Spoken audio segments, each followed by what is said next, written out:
All right, da da da da da da. All right, that's on mute, but it can clearly hear. Thanks there. I'll get on so I can let people.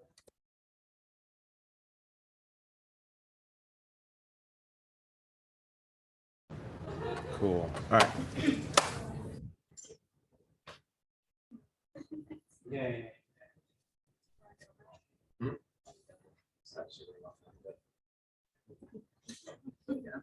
All the sugar. I got my iced coffee here too. I know, I saw you brought in like a large iced coffee. Yeah, I also brought in another shirt that's in my car in case I spilt my coffee.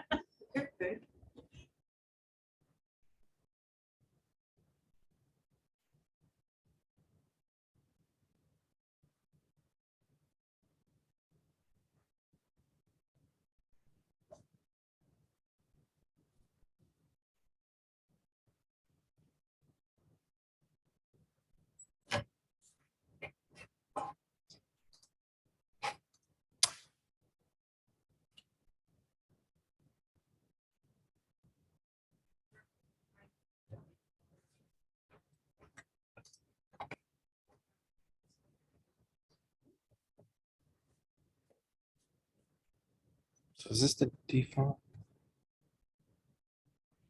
Oh.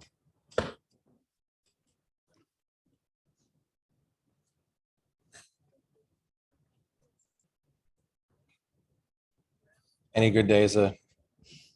Any free food and free coffee day is a good day?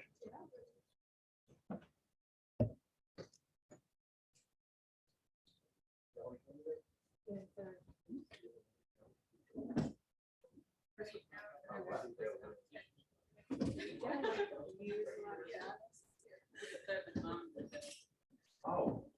Oh, Yes, some of our computer. we just bought Dell. Why did you go with Dell for the lab for all this stuff? Everything we have is Dell. They give us good price. That's fair. IBM just return phone calls unless you're making a 6-order figure. Ooh. 6-figure. Oh, Yeah. because even our computer cluster stuff. Right? Yeah. They give me a really good deal. Well, they're sharp. Thank you for getting taking care of all that. Yeah, thank you. No problem. Just paying for it. Yeah, they thought I was. Wow. Yeah, so we have a 38 node computer cluster. That's all down to. It's about 8 years old now, but I can see your call. it just depends. How long have I been here? That's about as long as that computing cluster's been here. Probably in 2013, so. Okay, not that old. We came the year after. Really, 2013? It's 9 years old.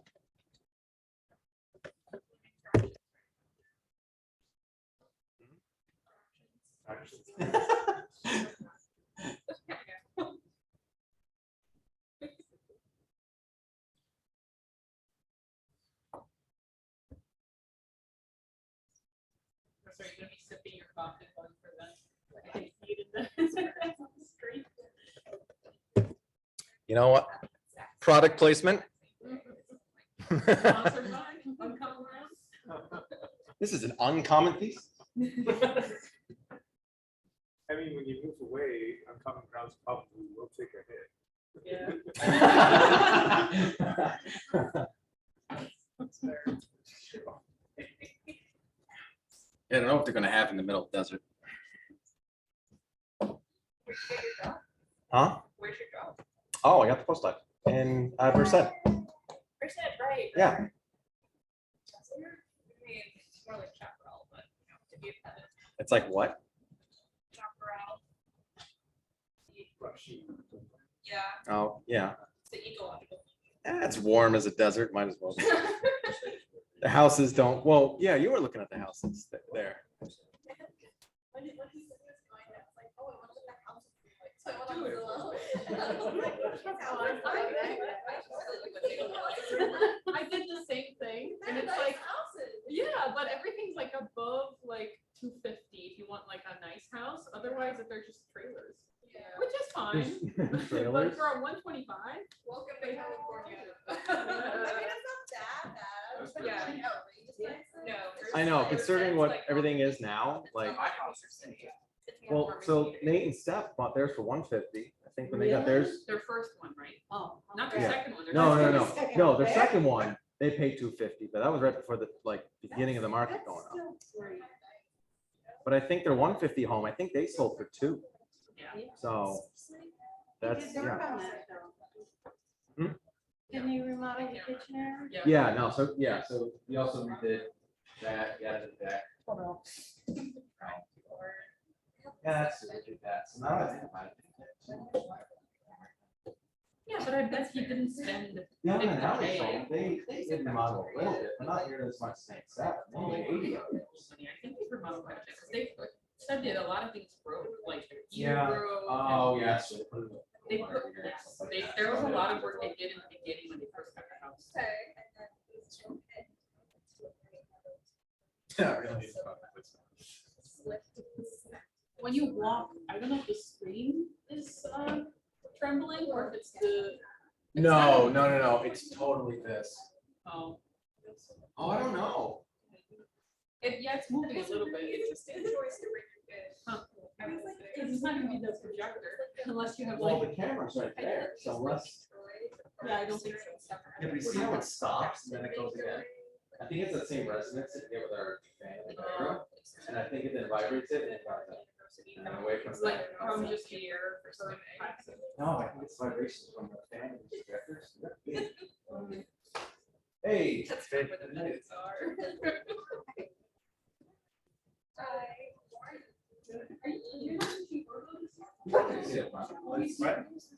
Don't sit up front. Intimidating. Intimidating. I mean, that's your choice. That's the dream. All right, let's take. Sure. Hey, Are you? good. That's me. Yeah. Oh, you're still here.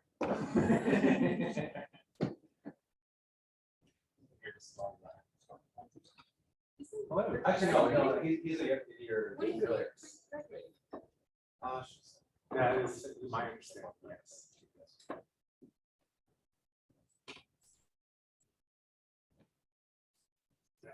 Okay. Can you send Paul another email with the link? Yeah.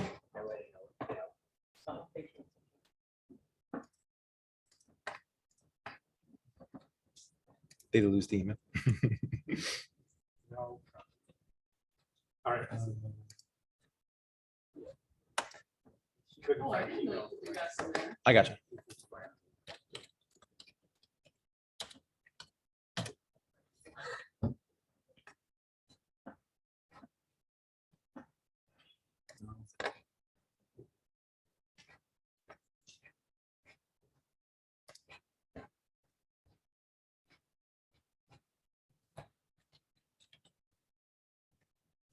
This is Gmail.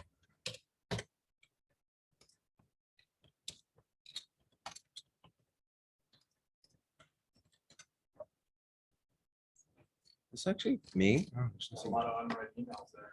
Huh? I'll let you graduate. Yeah, but look at his deleted items. Those are also unread, you don't need to. Well, apparently I'm not the only one. And sending it up now.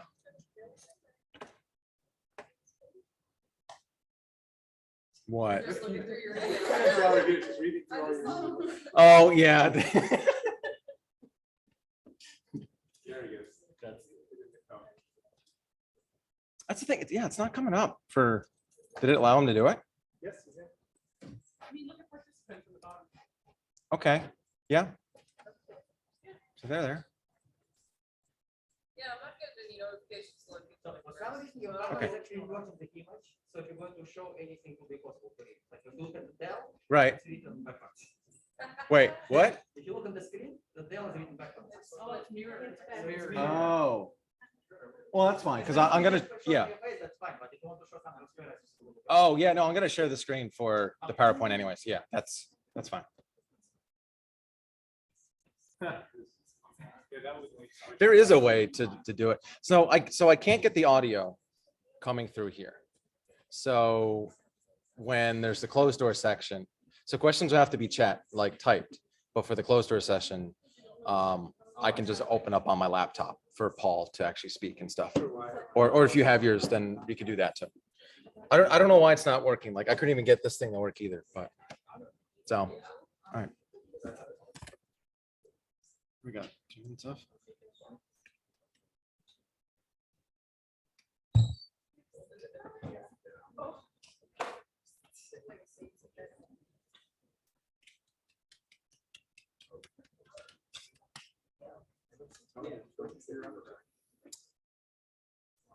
Do I want him to do it? Only if there's a moderator. I was actually doing 2 other guys. Well, I did make you a host, so. Okay. Well, we can't hear anything anyway, so we're good.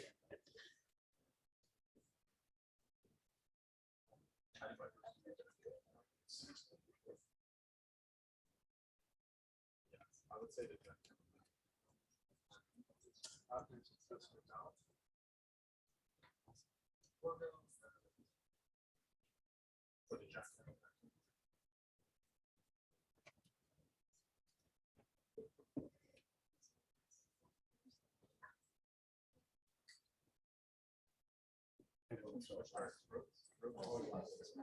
And then 5 minutes after.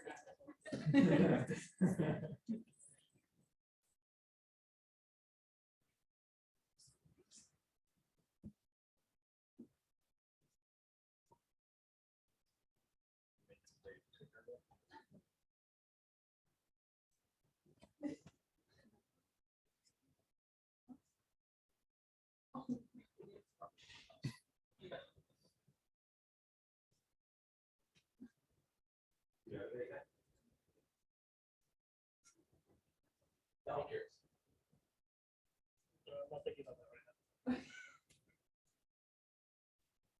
It's just a bit of paper, which is today. The date to resubmit a paper, which is today. All fast. Yes, we can't hear audio, unfortunately. I can hear, but I'm on Zoom. Carolyn, I don't think we can hear anyone through here. Unfortunately, the audio isn't working, but the chat should still be working. Yeah, that was my question. I thought they could, we could hear them, but they can't hear us. What are you responding to him before I type something? Good, okay.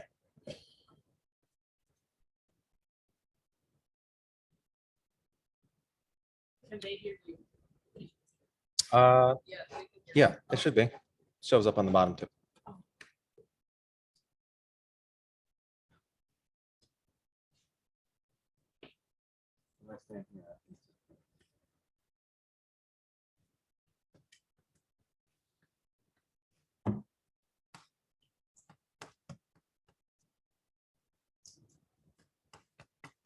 So quiet. One is supposed to talk.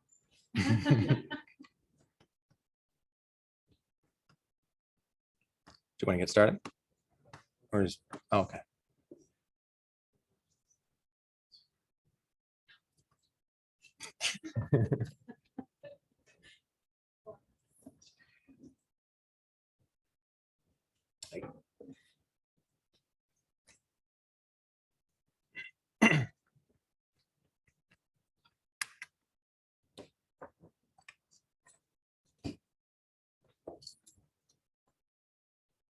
Let me just check on CIC.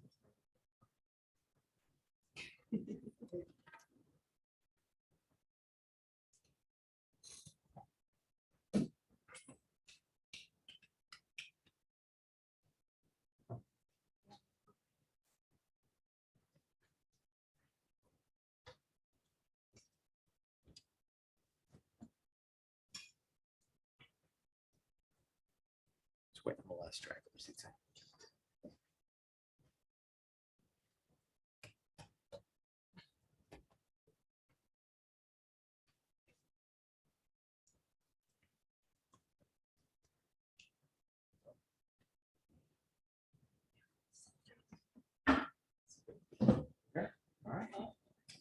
Yeah. It's about time. Should we get started? Yeah. So I'll stand here so people on Zoom Line can see me. Hey, everyone. Welcome and thank you all for coming for Chris Meyer's PhD defense. I just wanted to introduce Chris briefly. So Chris is highly unusual in that he is actually in the physics graduate program, but has done most of his thesis research in my lab. For those of you who don't know, our lab does computational chemistry, computational biophysics. And I think the challenging thing about this field is that there's essentially no adequate preparation for this field. Most of the motivations come from biology and don't make much sense without that context. The language and the experiments that we typically are being asked to interpret are biochemical and biochemistry. So without understanding how those work, it's very easy to over-sphericize everything into cows. But the actual underlying reliability of all our predictions come only from understanding the assumptions that go into our physical models. And there are many such assumptions. There's no such thing as the perfect simulation. So for that reason, it's been an incredible boon to us to have a real physicist in the lab, because he is constantly asking, why is this algorithm the right one to use? Why is this approximation okay? Is there a better way that we can do it? Chris is the only person that then would answer that question by saying, I'll bet I can make a better one. Just give me a couple of days, I'll code something up and we'll try it. No other student has been so fearless to actually want to understand how simulations break by making their own simulations to see if we can do it better. It's been a huge boon to us, because when we then defend our models to the scientific community, other people rely on reasons like, well, such and such famous person believes in this model, and such famous person believes in those models, and such company put money into this model. And we can actually just say, well, we've actually tried the other models and they're demonstrably worse, and we've investigated the approximations, and we understand that this is the right model to use for this question. In a world where most people have to choose their questions based on what fits their model and not the other way around, which is how we think the science is advanced. So without further ado, you're going to see a lot of simulation nuts and bolts here today, but I wanted to give you that context that, I will often come by lab and it'll look like there's a heated argument going on, but it's just Chris at the blackboard showing a chemist or a biologist how to take the Taylor approximation, and then telling him that you shouldn't Taylor approximate a bond. But in any case, really productive things come out of those conversations. That's what I'm trying to say. And they cannot take place without having all the different viewpoints represented. So. Thank you, Alan, for that very gracious introduction.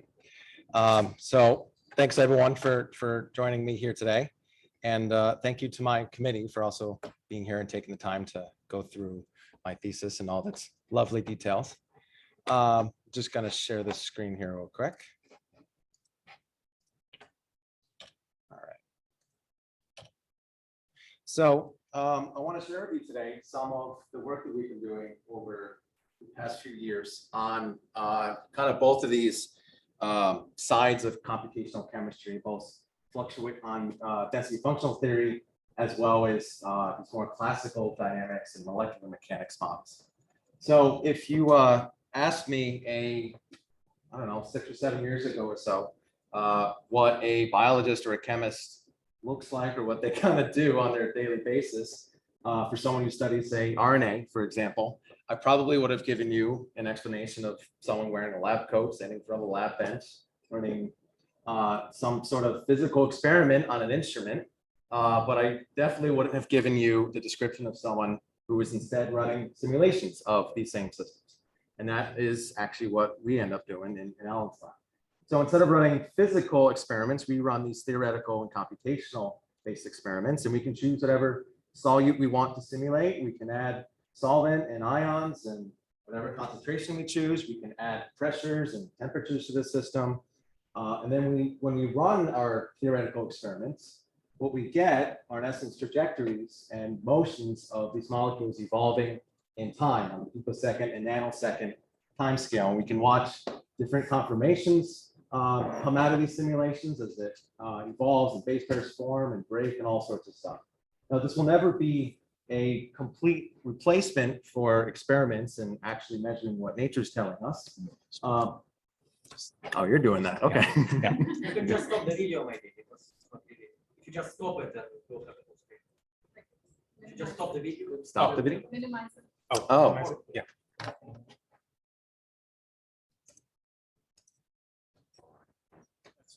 We'll just put this up here. There's not much in there. Okay. So this will not really be a replacement exactly for experiments. And part of this reason is also because experiments, when it comes to at least structure determination, still struggle to obtain accurate structures of things like RNA. So if you point to the protein data bank and just look at how many structures in there are actually made of proteins, even less of DNA and even less than that of RNA. And so we use these simulations to kind of fill in some of this missing information that we don't, or that we may be lacking in our experiments, or at least to verify what our collaborators are finding. Now, I should also mention that the simulation that's up here has about 100,000 atoms in the total system.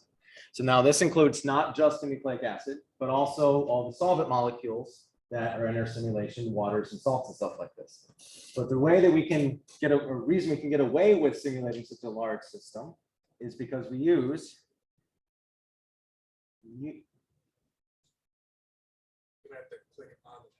oh, because I clicked the zoom thing on there. Ah, thank you.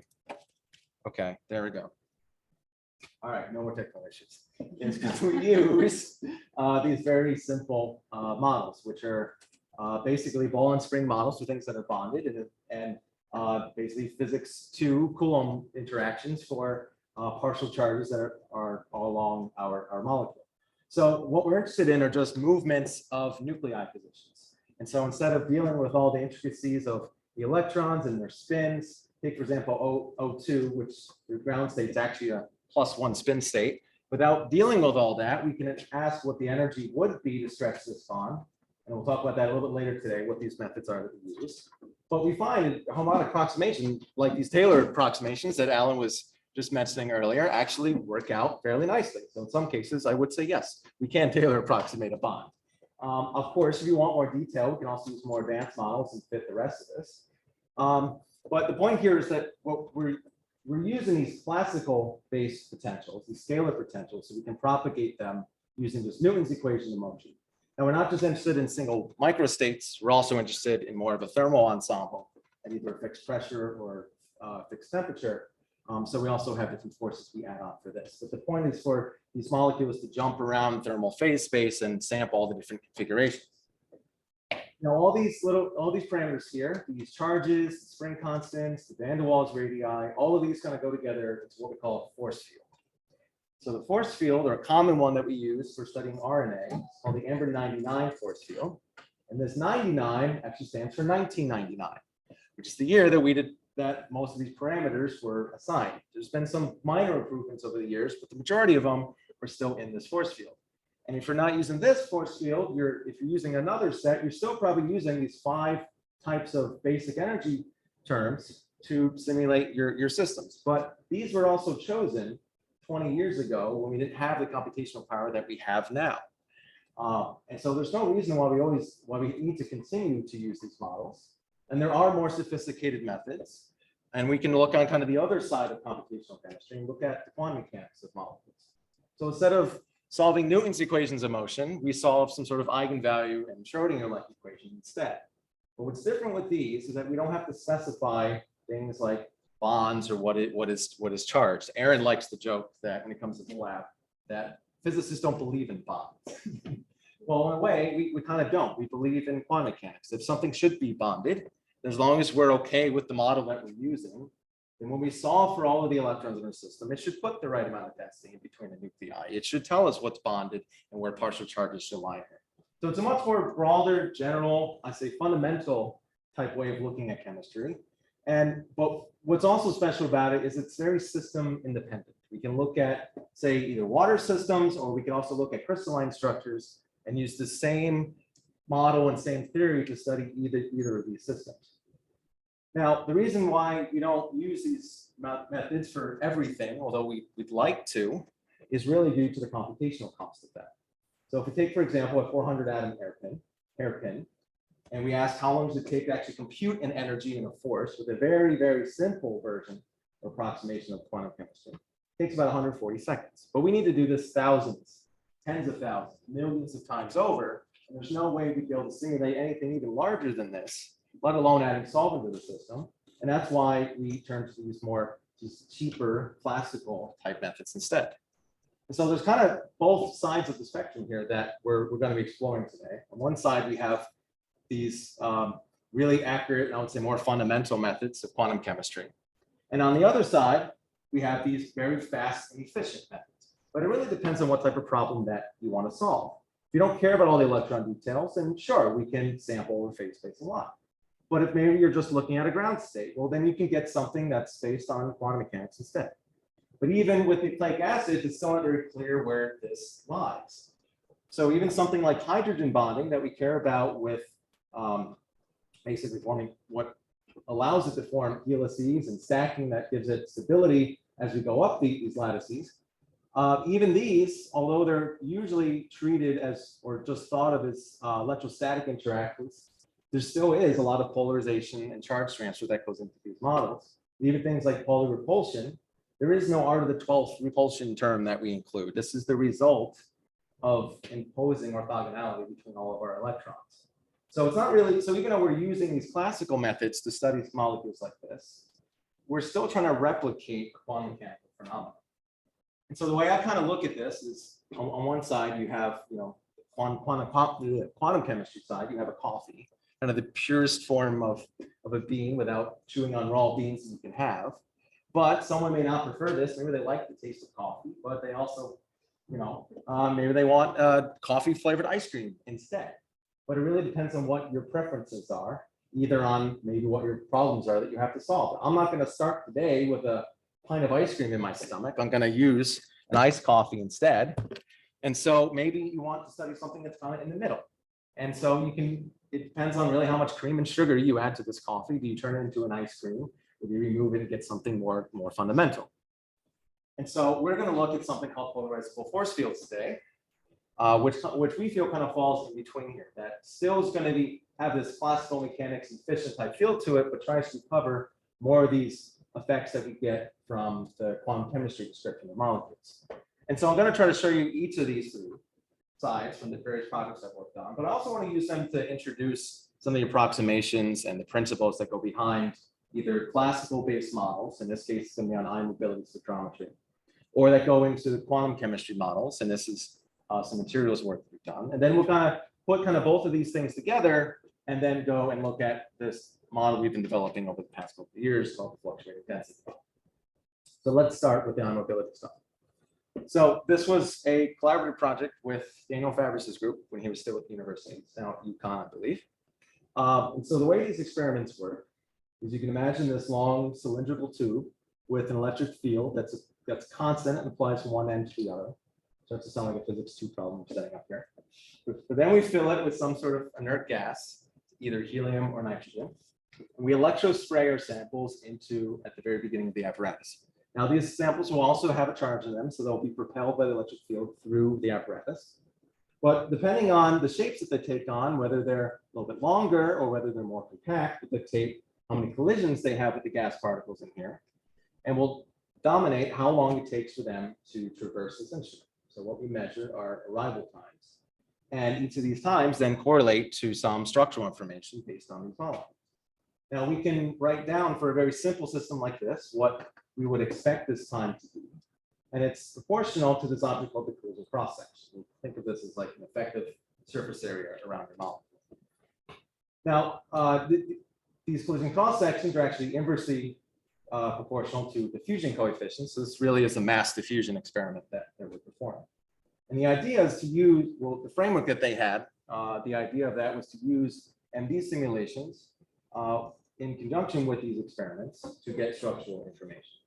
So we would run some sort of MD simulation on whatever sample we have, generate an ensemble of different structures and possibly obtain conformations, compute the CCS, and then we can directly compare it to these experiments. But all of this lies on having an accurate way to compute these cross-sections. We can do that, and we do that actually through a very specialized form of simulations. So these cross sections are actually momentum transfer integrals. And so what we have to do is perform this integration over various impact parameters and initial momenta that particles have as they come in and scatter off of our analytes. And so if we know what all these scattering angles are, we could sum them all up, then we can compute what these collision cross sections are. And then of course, these aren't point objects, so we can average over different orientations and stuff like that. And there is a software that people have used for about 20 years or so called MobCal. But it was really designed for smaller and more globular spherical shaped proteins. And we wanted to use this something on hundreds of nucleotides, if not even more. And so even with something only 64 nucleotides in length, it starts to give us these really inconsistent results. We do have a nice sample of frames, but they don't really change that much of the geometry between them. But as you can see, we're getting results that we should not be expecting big differences in cross section. We also wanted to use it on things like coarse grained models and edit our own force field to edit. And by doing, in order to do that, we would have needed to recompile the code and edit it and over again. So we needed a model that was much easier to use, that was faster, and something that actually worked as well. So we designed our own simulator called the collision simulator for ion mobility spectrometry. Totally rolls off the tongue. So I call it COSIMS. And it's based on basically these two forms of performing simulations. And this is actually how most of these simulations are performed anyway, just not with single gas particles. So the interaction between our gas particle and our analyte has a Leonard-Jones repulsion term at the collision site, slightly attracted to dispersion forces, but also these more longer range ion-induced dipoles. So all the charges along the molecule will induce a dipole in your gas atoms, and that's basically what this term covers for. But you write down some sort of interaction potential, usually always includes some sort of Leonard-Jones term. And if there are two charges interacting, we replace it with Coulomb terms. And then we propagate them forward in time using something along the lines of a delay velocity algorithm, which kind of looks like your kinematic equations that you get in physics 1. But then we do this over and over again for time steps until we get a scattering angle, and then add it to our integral and repeat the process a million times or so. But we can also make some very simple approximations. These dispersion interactions, especially at the very close range, are really going to die out over about 8 to 10 angstroms or so. And so you don't need to compute this interaction between every atom and your gas particle. You can ignore them outside a certain distance. But for everything else that are charged, these more intermediate, longer range interactions, we can then cluster them together and then perform multifold expansions about each of these clusters. And this dramatically cuts down computation time. We also developed something called the ellipsoidal projection method that kind of projects out all the collisions that we don't care about, ones that will give us single or zero scattering angles. And so these are just fit to surfaces of constant energy around the molecule. And then what may seem obvious nowadays, but which wasn't when MobCal was first created, is it's also multi-threading enabled. We can do multi of these at the same time. And so just to kind of summarize some results here for that same plot that we showed here, this is what we kind of would expect for getting our collision cross sections. And so we kind of have this predictability kind of restored back to our program. But it's also much faster than what we had based on different levels of approximations. If you use multifold cutoff or just dispersion 1, and it gets down to almost nearly constant computation time. Can you go to the next slide, please? Oh. Okay, this so here you have a potential which depends only on the location. Yes. But there are also magnetic interactions. Did you try to estimate the Those- size of them? There could be, but it would be much weaker compared to what these I was interactions just were. wondering what the order of magnitude. Orders of magnitude. Compared to this one. So there will be some leading terms which are velocity dependent. You never Oh, know. I see what you're saying. I mean, enough that I wouldn't see it changing the collision cross section of these. So we can actually even get away with removing these terms Okay. and get something very similar, because it's more going to be dependent on the geometry and the structure of these. So something that's a lot more compact will still be, will give us a much different collision cross section, something that's elongated. And so even, I don't want to go as far as a hard sphere approximation, but having something that's really just having a scattering part that's a soft potential would be enough for it as well. Right. So the first part is completely Yeah. justified. But once you start including dipoles, you might worry that magnetic dipoles. That was something else we wanted to work on afterwards, because there may be an orientation dependence along the field as well. So you do make a good point, and that was kind of a next step. Okay. But they would also be rather small, and even changing the parameters that go into our force field, we may be able to kind of fit them to get around those as well. So. So this kind of summarizes, hopefully, what most of these types of simulations are, the way we propagate forces using thousands of these things at a time. And we're trying to compute some sort of thermal property of these. In this case, the thermal averaged collision interval. So let's kind of go on. Let's take a hard left here and go to density functional theory, which is going to be a little bit different of a theory here. But these methods we're going to also be using for our fluctuating density model. So density functional theory. So if you've taken courses in quantum mechanics, you probably have hammered into your head here, the fundamental object to deal with is a wave function. And that's fine. But if all you're interested in is just ground state energies, or say changes in these energies with some external potential or nuclei, then we can actually work instead with a simpler object and use the ground state density. So this is based off the Hohenberg-Kohn theorems, which show that there is a unique functional that will give you a unique ground state energy if you're using your ground state electron density.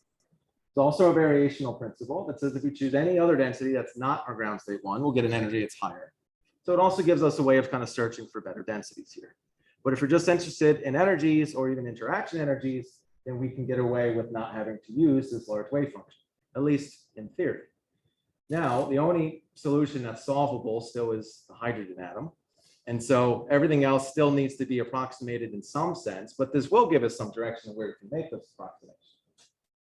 So mostly what we use is what's called the Kohn-Sham approach. And so instead of considering a real system, we take out parts of the energy that may make the biggest contributions.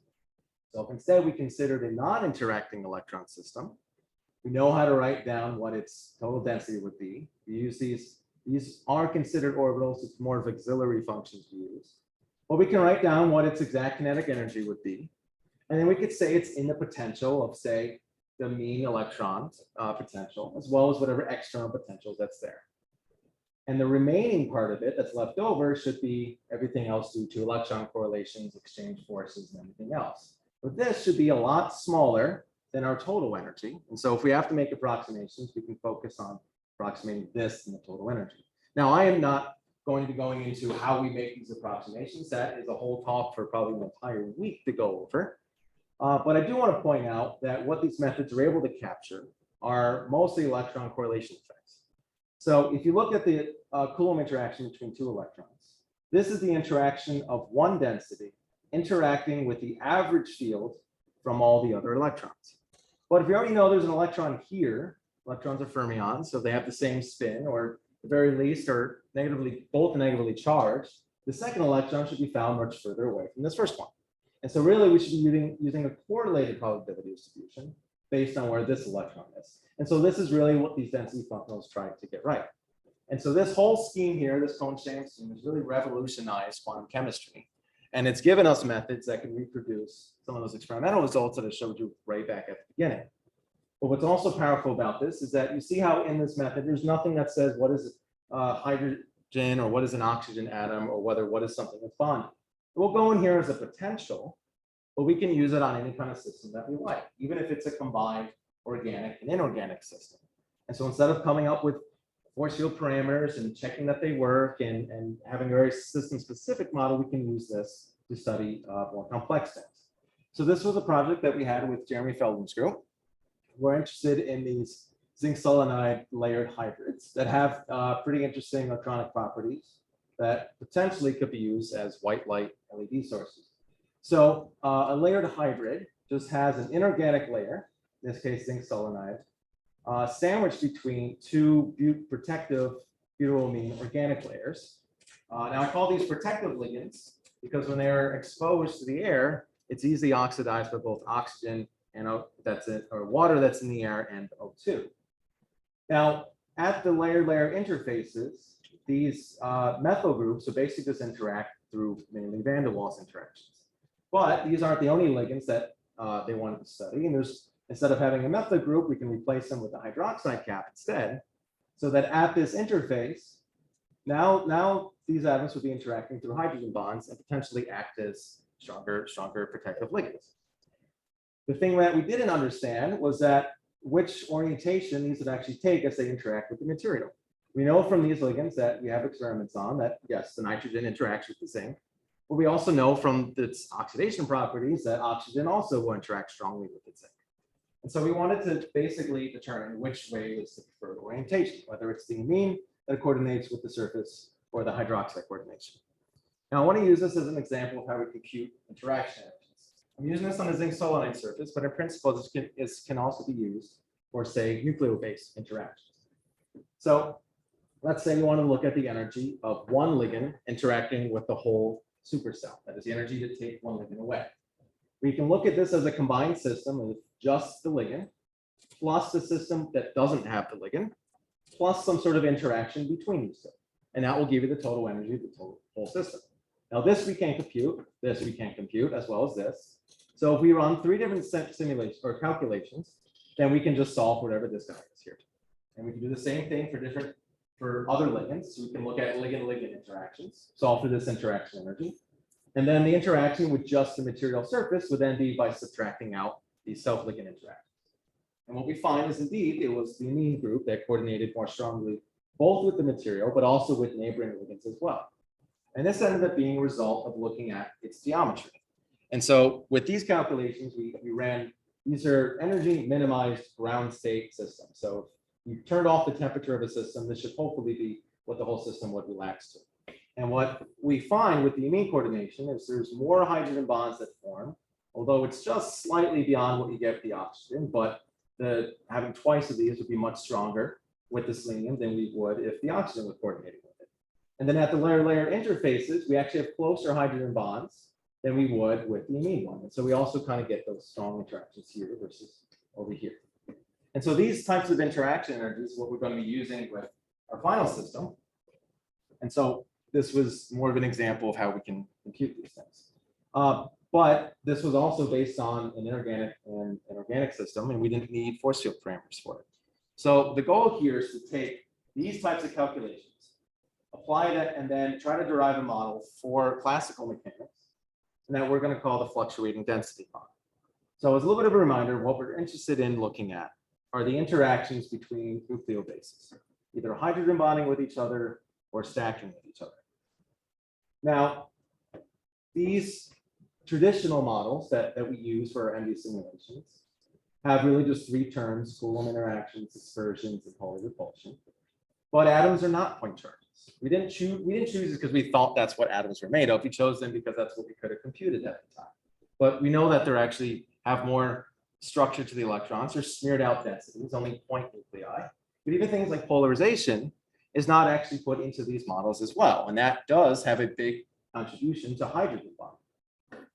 However, it's not just the energies themselves that end up limiting this model, but also how they determine the parameters. As soon as we say that something is made up of point charges only, we don't have to answer the question, well, what is a point charge? What would we choose for these? We could choose some sort of, electrostatic potential to be for it, but it doesn't mean it's an actual representation of this molecule. And at what point do they just become fitting parameters? And so we also have to come up with these elaborate fitting schemes based on what we pre-chose for our models. And at the time, that's what they could do. But we wanted to do something a little bit different and say, well, let's choose what we want to fit first and choose the fitting procedure, and then let our models be derived off of that fitting procedure then. So we're going to use something called energy decomposition analysis from our Gordon's group. But we're going to build on this and then use this as a framework for our model. And so the total energy in this scheme is broken down into 3 parts: frozen energy, polarization, and charge transfer. And each of these will have different contributions to the total interaction. So first what we compute are basically ground state energies on each of our isolated systems. This could be an adenine and a uracil molecule, or effectively infinitely separated apart. Then we can bring them together and then ask what the energy would be to just bring these 2 things into one combined system, but not allowing relaxation initially. So it's just the energy of just replacing them infinitely far away and at their equilibrium geometry. And we can break this energy down also into 3 different parts. This is more of the classical type terms that you would have in a force field. Electrostatics, you know how to write down that exactly if you know what these densities are. Dispersion we can grab out of our exchange correlation functionals, and then polar repulsion will be everything else that's left over that's due to really requiring orthogonal orbitals in our system. And so we have a physical representation of each of these terms. Polarization is then what happens when we allow some relaxation, but we kind of pre-tag each of the electrons. We say ones that belonged in this system have to stay in this system. You can adjust where you are due to this other molecule here, but you have to kind of stay here. And the same thing on molecule B.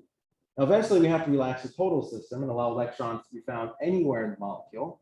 And so that component is now called the charge transfer component. So these are the three energies that we want to build a model off of. Frozen, which has three different components, polarization, and charge transfer. And so we can get some influence by also looking at just the densities of each of these types of systems as isolated systems, say with an adenine molecule and a uracil, infinitely separated apart in quotes, and then look at the fully relaxed system when we bring them together, and then look at the density differences that we get. Now, what we find is that there actually is a good amount of density change due to hydrogen bonding, which is a little counterintuitive to the way that I would say traditional organic chemistry may think of these types of bonds.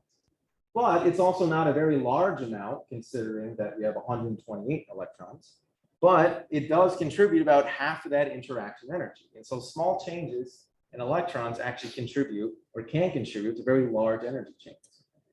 But it's still, whenever you have a small parameter, you do what every good physicist is trained to do, and you Taylor expand around that small parameter. In this case, around some reference density that we can pre-compute on isolated fragments.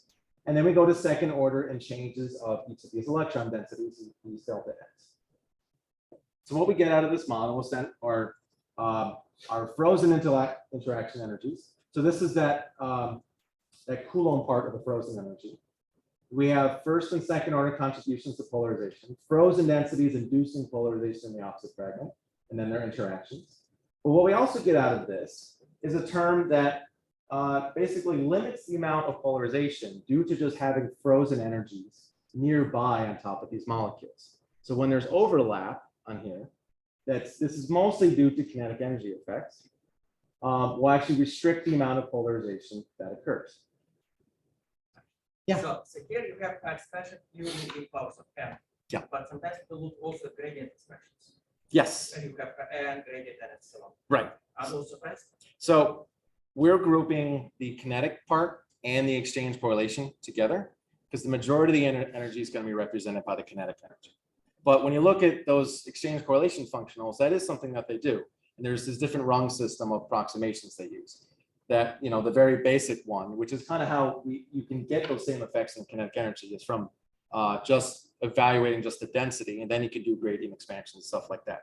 So in principle, yes, you can have gradient expansions because of that term. And there are also kinetic terms you can get with that too. But we're looking at this more as we have, if we represent this with densities, we should have a term that restricts polarization due to this being here. We're going to use a simpler form of densities, but there should at least be something there that restricts them. So this is based off of something that's called or it's similar to something called a fluctuating charge model. However, we're going to look at it more in a density representation. But point charges themselves have also been used as ways of introducing polarization in mixed QM-MM systems, as well as some semi-empirical models. And so if it ends up working well with just point charges for these more complex systems and something more for a classical model, this should work sufficient for our purposes as well. So we replace, instead of charges, atom-centered density. So we actually add diffusivity to each of these terms. So each nuclei, we group in all the core electrons to basically just as an effective nuclei. So we remove 2 from each of these. We also include lone pair sites, and also shown in next couple slides, you'll see that this is actually very important. But we take, for example, a hydrogen atom interacting with another hydrogen atom. So this is just 2 electrostatic atoms, no relaxation, anything like that. If they were just point charges, they basically would be 0 and 0, and you would have just a straight line here. But given at their actual densities, the electrons that are smeared out don't repel each other as much as the point nuclei will until you get to a certain distance. So this reduction And repulsion acts as an attraction. That is also something that we tend to neglect with more of these traditional models. And that's why we go with these density ones instead. Now, we can take a look at differences in density, also at either the polarization stage, the charge transfer stage, or the total relapse state. Now, if you look at the polarization state, most of the energy changes are actually around the lone pairs of either an oxygen or a nitrogen. This is an adenine and uracil interaction, by the way. There are some dipole differences around some of the heavier atoms, which is why some models choose to go with just heavy atom-induced dipoles, either point dipoles or something like that. But we see that there's more density changes around these critical regions, which is why we also went with the charge model instead. But then when we add in the charge transfer component, what we get at the end actually looks very similar to what we had from just the polarization, only just kind of shifted over a little bit. Sure, the dipoles are a little bit stronger, if you can make out, it may not be too much darker on this projector. And then we have a little bit of shifting here. Now, if we also look at energy profiles, and I'll show you a nice slide, it has all of these on here, of nucleobases coming apart, either separating hydrogen bonding or in and out and laterally in the plane, and look at the polarization and charge transfer energy, we do find a strong, not a perfect, but a strong correlation between these two. So whenever we should find one term, we should also find the other. So instead of actually treating charge transfer explicitly, which actually introduces some issues at long ranges, we instead just scale it, but with a fixed parameter that we can now say how much of this total polarization goes to the traditional polarization and how much of that goes to charge transfer instead. So everything else that's left over, dispersion interactions and polar repulsion, these actually have had really good success in adding dispersion effects to density functional theory calculations. So these are still like an R to the 6th term they had, but it's actually damped by a few parameters we choose. But why mess with a good thing? Let's use that here too. And then polar repulsion ends up being actually cheaper to compute by just using an exponential term than actually computing densities with these. So this model is right now just for nucleobase interactions. So we're really just interested in replacing these in our force field and keeping everything else the same. So all the bonded interactions, those stay the same with our models. And then what we do is whenever we have a change in coordinates, or at every set of coordinates, we re-minimize our energy with respect to these changes in density under the constraint that every nucleobase has a total change of 0 to these. So what we fit to these are basically these energy profiles of various nucleobases, A's with A's, A's with G's, C's and U's, every, yeah. Yeah. What is the gamma term in the exponential? Oh, I should have changed that on there. If you saw in the thesis, it's actually like I think it was like a polyradii. So it's defined at where it will be defined where this total energy becomes at least a kcal per mole in repulsion. But it's just a scaling parameter that sets basically how strong or what the slope of the energy is. What is its units? Its units of distance? Inverse distance. If this is in distance, it's the inverse. Yeah. All right, thank you. And so then the thing that's in front of it is more of just the strength of the interaction. So these are fit to energy profiles of all sorts of bases. There's 10 different unique combinations for either hydrogen bonding or stacking. And so we look at them with a nice little coordinate system, either separating apart within the plane of these two bases or coming in and out of the plane. And the hopes is that we're covering enough of the space that we're parameterizing over, so that if we put a molecule almost anywhere interacting with it, it should be able to reproduce close to the energies. And then with stacking profiles, we do something similar, but there's a much larger area to cover. And so we basically just rotate these molecules around and then do the same thing. So in total, there's about 630 EFT computations, which may not seem a lot, but considering that these take 128 CPU cores on the supercomputer for about 6 or 7 hours or so, it's actually quite a lot of information that we're getting out of these methods.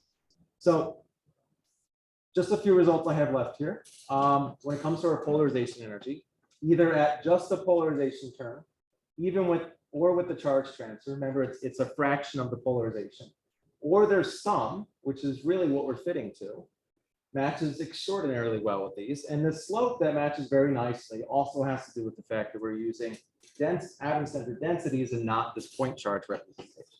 We also add in the coulombic part, So that if we were to look at this also from like a pure electrostatic component, even with the polarization and not really ask where that kind of comes from, it also kind of matches up very nicely too. So whether we're looking at kind of our canonical Watson-Crick pairs, or even something like GU pairs, you get something that matches very nicely. In terms of our total energies for our frozen terms, polarization, and even charge transfer, here's where we can see where that charge transfer part actually does match pretty nicely. It's just a fraction of polarizations. But I'm also showing the amber 99 one here just to kind of show that at this longer distance, we don't really get these polarization effects that we would expect with more of these DFT calculations. I'm kind of running a little short on time here, so I do just want to summarize this quick. But we are in the middle comparing these to other polarizable models. Two of them are that are common are the Drude and amoeba force fields. But even with the amoeba, on their frozen electrostatic terms, they don't just use frozen charges, they use frozen dipoles and frozen quadrupoles. So it does help a little bit with the electrostatic energy, but still not as much as having this electron overlap that we're using in our model. But if you're lacking in some energies, then you'll be, in order to get the right total interaction energy, you'll also be lacking in other terms as well. And so it's more about getting the balance between all these interactions correct. So last thing I want to show you is that it's not just the total energies that we're getting out of here, but it's also the cause of polarization. So we can do some small simulations with this model so far. So this is just an AU, or a very small duplex, just two A's, 2 Uracells over a very short simulation time. So we find that the energies do kind of correlate throughout the simulation very nicely with the density function theory calculations, but also where the sources of density changes are as well. So right now you'll see that both of them are nice and base pair, but eventually they will swap base pairs. And when we expect that density to kind of disappear, we also get the same differences in our models, at least very close to that. And then when the two things eventually come back together, you'll see that that change in density between these two is then now restored just like we would in there. So it's not just the energies, it's not just the result, but also the cause of where these energies come from. So what did we kind of look at today? I showed you what we would eventually like to capture with these classical models, something we need to have thermal averages over. And the way that we get accurate models with these is by looking at things like density functional theory calculations, which can be used on a whole broad system of problems. And we put both of those ideas together to say we want a fast method that's based on these calculations to develop what's called this fluctuating density model. Now, eventually, we need to get to full-blown simulations. Real chemistry and biology happens in more solvated environments, sometimes in gas phase, but it's really free energies that drive a lot of these reactions. And it's the interaction between not just base pairs, but also with its surrounding solvent and the difference between those that drive these interactions. And so we can add all sorts of effects, polarizations from solvents, different ions based on salt concentrations and stuff like that. So that's kind of our next subject. So here's where I have my final slide and acknowledgements. And I want to give some special thanks to Alan, my advisor, who's been here really since the very beginning and has been not just a mentor to me, but also, I like to say, a friend as well. And you've made a lab that, also encourages that amongst everyone here. There's never been a day where I regretted coming to lab, so thank you. As well as my committee members for taking the time to look through my thesis and have potentially lovely questions for me afterwards, and for being here as well. But even throughout my time, I had Oleg and Don as professors as an undergrad here too. Unfortunately, Matthew, you haven't gotten here in time until then, but I thank you for that. But as well as a lot of people that's really made this possible. Sweta, who has been also a great colleague and a great friend of mine. There you are.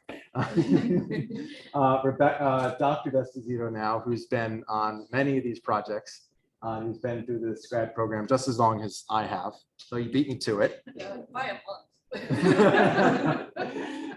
Gregory, who was with us on this project we have with the materials project, and it's where's Greg here? There you are. It's great to see you kind of grow as a scientist and appreciate a lot of the same stuff that I'm interested in. Isabel, who is not here today, is one of those people who, I think she's here through Zoom. Her and I will have some very intense conversations, as Alan has alluded to. But she's also a mathematician, and it's nice to get her insight on some of this stuff that I'm also not very well trained in. Naomi, who's now doing a PhD at Yale right now in physics, gave me some, I also really appreciate the conversations we've had over the years. And it was great to have someone to bounce my ideas off of, as well as Dr. Raghunathan, who's here kind of beginning with this eye mobility stuff. He's also been kind of another mentor of mine as well. And all of you, there's many of you guys here who I've had conversations with over the years and friendships I've developed. And no one said a PhD was going to be easy, but it definitely would have been a lot harder without all of you. So get to some questions, I guess.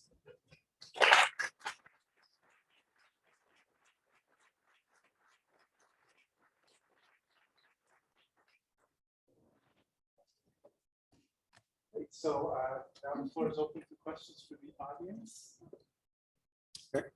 Computer science. 21. Yeah. So when I see this. Oh. I did not. So when I see this, I see different phase of a wave function of sorts, It's or more, tensor density, yes. right?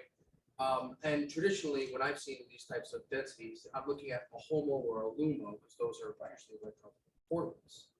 So what are those? Are those just the sum of the densities around the important nuclei that are participating in the hydrogen bonding, or This is where density has moved to due to that hydrogen bond. these are changes in like Changes in the density. delta N? Yes, maybe I didn't point that out enough, very possible, but yes. So anything in blue is where density's been added.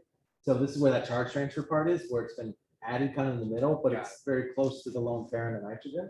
Now you do see some of that dipolarness that's in there, more of quadrupoleness, which is why some of those models also use like point dipoles instead. But if you integrate, what we did on this next slide was we integrated out of that plane, oh, maybe not there, on these ones, it actually ends up being much smaller. So we were contributing that to being a little bit less in polarization, and mostly around the sites. I have it, just follow this, you're on this slide as well. I see your, those are Bohr radii, A naught? Those are what? Is that a Bohr radius? Yes, A naught? yeah. So to go to angstroms, to roughly divide by 2. Okay, well then, you don't have an absurdly long hydrogen bond. No. So hydrogen, well, for this distance here, it's kind of in the middle. So a normal hydrogen bond is about 1.8, 1.7 angstroms or so. So this lone pair is kind of like in between that. We put ours in our model of not as far out. It's, I would say about 1.2 or so, but it's enough. But from the next slide to see Within it. reason, it's not straight. Yeah.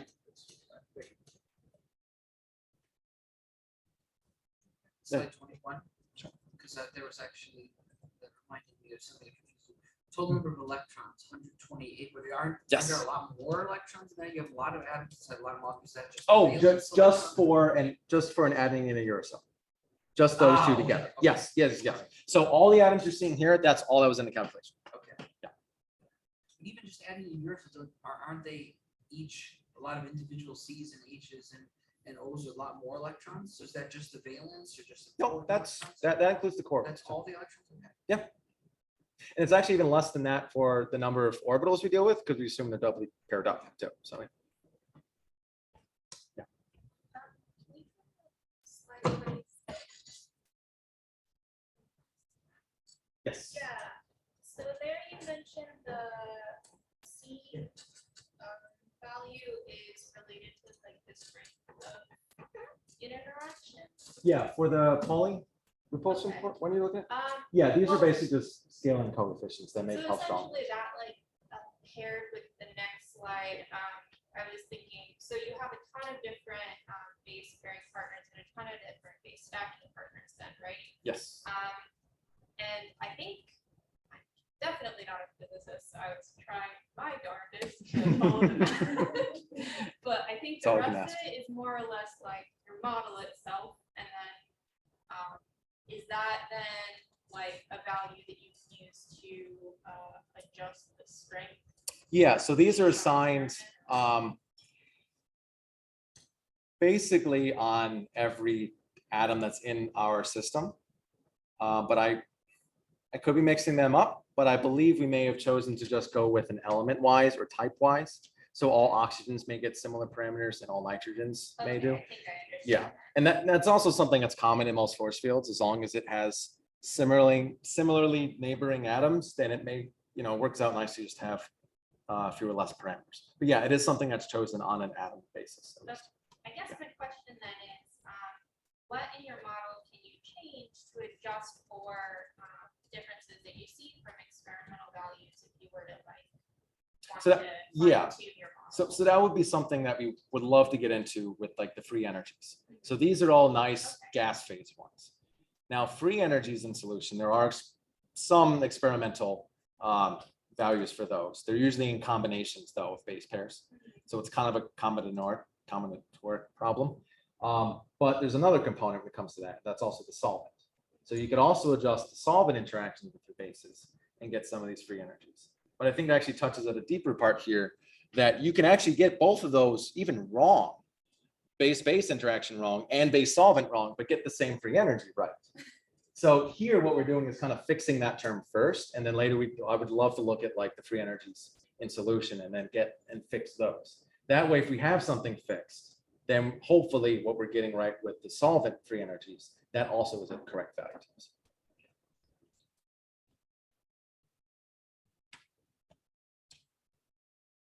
Uh-oh, he's opening the button.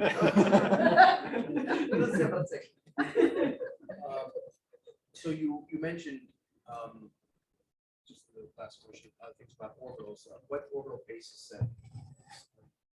Yes, so these are done actually with fixed basis sets. So everything's usually written in terms of an infinite basis set, but we try to get as close as possible with that. Those basis functions are basically hydrogen-like atom solutions. Sure. It shouldn't exactly be the same solutions, maybe they'd be more diffusive and stuff. But we essentially add a bunch of S and P and orbitals in there, and then there's some weights in front of all those that we use to represent those. Do you also use like the pseudo 1p orbital?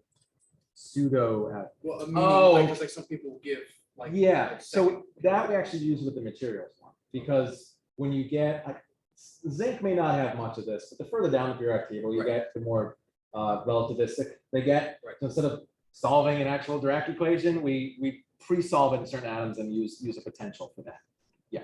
But I think what he's getting at is that one way that polarization does show up is by going. Oh, by core. angular momentum orbitals. Yes. Yeah. Yeah, actually, the function sets right there, the og piece of two. Yeah, so normally the number at the end usually says how many, you can think of it as extra levels do we need, where the minimum is like 0. So we're at least 2 more levels of angular momentum than what we would chemically traditionally think of in an organic system. And I believe you're using the augmented potentials Yes, specifically because yeah. there's some charge transfer that you're trying to capture. It's more diffuse. It's more with the fusion, actually. So when you have stacking parameters, having that extra, I guess, degrees of freedom in how you're choosing the weights in front of these orbitals ends up being more important for those really like correlated effects in there. So that's why we use the augmented ones. So those are just functions that extend like really further out from the wave function. Or from the model. Any other questions from the audience? I have one last one. Well, Okay. On slide 30, you showed a comparison of your model with the other competing force fields. Yeah, And I noticed that yours is the one that's the closest to this unity or 1-1 correlation. And I see DFT versus MX. yeah. So one axis is what we're executing and then what we're replicating with either of them. And so it's the objective to try and get to the two energy. The objective would to have everything on the black line. Right. So things like frozen electrostatics, that we know how to say, if you have frozen densities, what is the Coulomb interaction? As long as you have some sort of representation of that density, it's kind of hard to dispute what that energy would be. And so since we're using atom-centered densities, we replicate that. Oh, no, that's What- just me. That was just me saying. Oh, if there are any questions, Zoom, put them in the chat. Okay. But those are- Okay, so if that's all the questions for audience, let's give Chris another hand.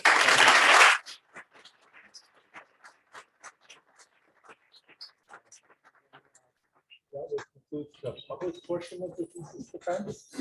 So if the audience can please vacate the auditorium for the private components. Do hang around if you would like. Hopefully, if there's good news, then there'll be some bubbly refreshments back in our lab after. Right. Right? Do I get? If you want. Yeah. I got it. Okay, thanks for coming. Yeah. Okay. Thank you. So let me set this up for, we have a remote.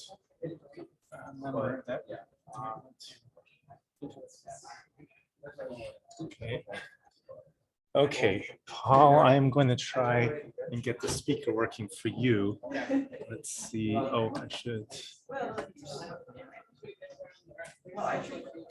Chris, do you know how to stop the recording? You should stop the recording. Yes, I believe if I stop share and I can just hit stop. Perfect. Yes. Completely stop it? Yeah. Okay. Stop the recording.